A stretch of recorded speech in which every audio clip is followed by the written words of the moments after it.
you should get this.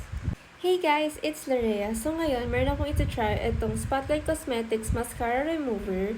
Kung mare-remove niya ba talaga itong mascara ko. Kasi iba yung brand neto. Na-try ko na to sa Spotlight Mascara. So, sana mag-work siya dito sa ibang brand.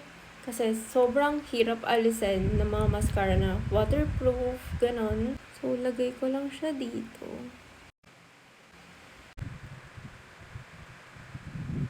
Wow, okay. Girl. Ang galing. So, naalis nga naman yung mascara ko. Red in this Spotlight yung brand na ginamit ko sa mascara. Girl. A must have. Grabe. Alisin na rin natin yung sa kabila. Yung utak ko talaga, ano-ano na iisip para itry. Ang galing.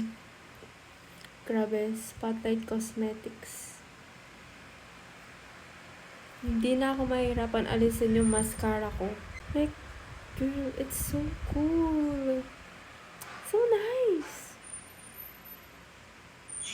Naisipan ko lang talaga yun, guys. Like, super random lang kasi nahihirapan akong alisin yung mascara ko gamit yung makeup remover ko na micellar water. So, yeah. Hindi rin nagsisting sa mata. Okay? Hindi siya nagsisting.